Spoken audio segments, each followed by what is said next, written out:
Healthy অথচ tasty এমন নিরামিষ রান্না খেতে আমরা সকলেই পছন্দ করি।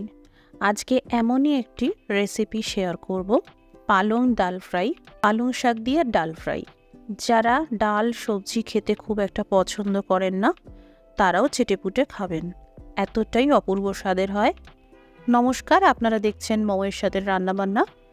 রেসিপিটি ভালো লাগলে লাইক দিয়ে শেয়ার করে দেবেন। আরও নতুন নতুন রেসিপির জন্য আমার চ্যানেলটি সাবস্ক্রাইব করে রাখুন। এখানে নিয়েছি এক বান্ডিল পালং শাক। ডাঁটির অংশটা কেটে বাদ দিয়ে দিতে হবে, আর সামান্য যে পরিমাণ ডাঁটি রয়েছে তাতে কোনো সমস্যা নেই। ভালো করে শাক ধুয়ে নিয়েছি। পালং শাক কীভাবে কুচোতে হয় সবাই জানে, তবুও আমি এখানে দেখিয়ে দিচ্ছি, কারণ এইভাবে সরু সরু করে আর মিহি করে কুচিয়ে নিতে হবে। এতে পালং শাকগুলো এইরকম লাচ্ছা মতন তৈরি হবে। একবারই কুচিয়ে নেবেন আর এইরকম সরু সরু করে কুচিয়ে নেবেন, এতে ডাল ফ্রাইয়ের টেক্সচারটাও দারুণ আসে। এখানে টোটাল 1 কাপ ডাল আছে, অর্থাৎ হাফ কাপ মুগ ডাল আর হাফ কাপ ছোলার ডাল। সারা রাত ভেজানোর কোনো প্রয়োজন নেই, জাস্ট গরম জলে 1 ঘন্টা ভেজালেই হবে। 2টো টমেটো নিয়েছি। প্রথমে টমেটোটাকে আধখানা করে নিলাম। এখানে টমেটো বড় বড় সাইজ রেখে 4টে টুকরো করে নিতে হবে, অথবা 5 থেকে 6টা টুকরো করে কেটে নিতে হবে। খুব বেশি মিহি করে টমেটো কুচোবেন না। এই ধরনের ডাল রান্নায় টমেটো পিউরির কোনো ব্যবহার হয় না। অবশ্যই টমেটো এইভাবেই কেটে নেবেন।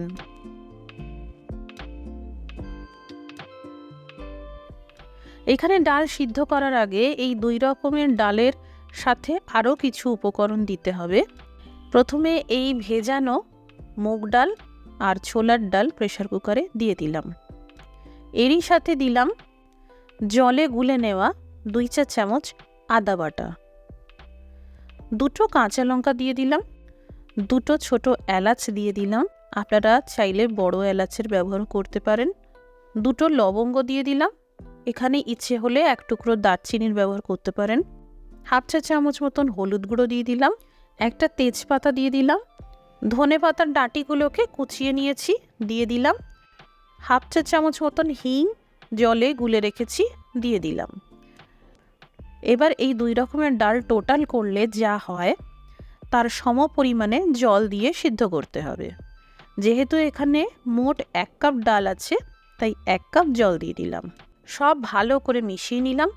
এই ডাল জোর আছে 3টে হুইসেল পর্যন্ত সিদ্ধ করে নিতে হবে। এই দেখুন, সিদ্ধ হওয়ার পর ডালের টেক্সচারটা কি সুন্দর এসেছে। এখানে ডাল ঘুটে নেওয়ার কোনো দরকার নেই। এক একটা প্রেসার কুকার এক একভাবে কাজ করে, তো প্রয়োজন হলে আরও 2টো হুইসেল দিয়ে নিতে পারেন। এবার আগে থেকেই গরম জল করে রেখেছিলাম, যতটা ডাল তার দ্বিগুণ পরিমাপ জল দিয়ে ডাল পাতলা করে নিতে হবে। তবে এখানে যারা একটু ঘন ডাল খেতে পছন্দ করেন, জলের পরিমাপটা অবশ্যই কম করে দিতে পারেন। এই গরম জল মেশানোর সময় লবণটাও অ্যাডজাস্ট করে নিতে হবে। স্বাদ মতন লবণ দিয়ে দিলাম, প্রায় হাফ চা চামচের থেকে একটু বেশি। কড়াইতে দিয়ে দিলাম পরিমাণ মতন তেল।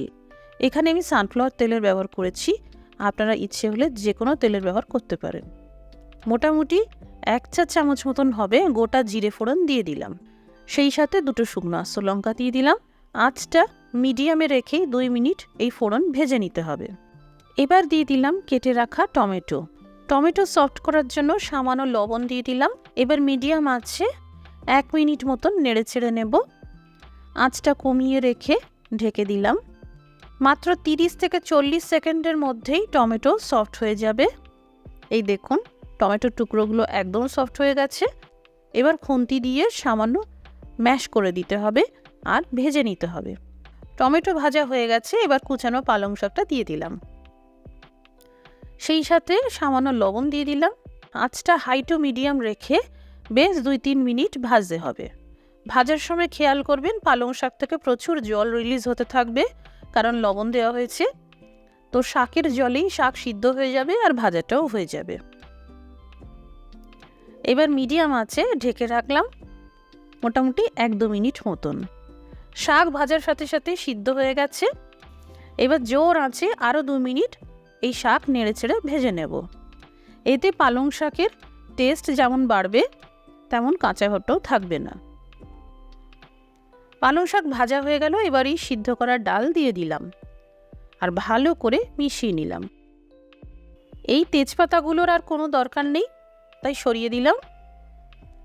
এখানে আপনাদের একটা টিপস বলে রাখি, যাদের ডাল রান্নায় ডালের ঘনত্বটা ঠিকঠাক আসতে চায় না অথবা একটা জলকাটা ভাব থেকে যায়, তারা সামান্য করে হাফ চা চামচ মতন কর্নফ্লাওয়ার পাউডার সামান্য জলে গুলে নিয়ে ডালে দিয়ে দেবেন।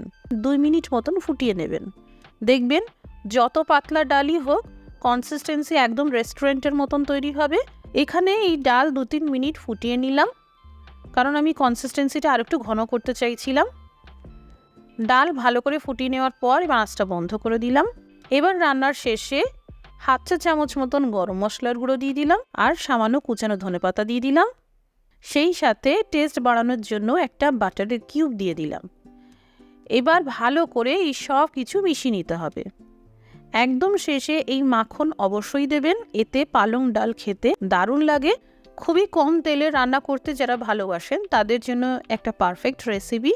বাড়িতে বানালে কমেন্ট করে জানাতে পারেন কেমন তৈরি হলো। রেসিপিটি দেখার জন্য অসংখ্য ধন্যবাদ। সবাই ভালো থাকুন, সুস্থ থাকুন।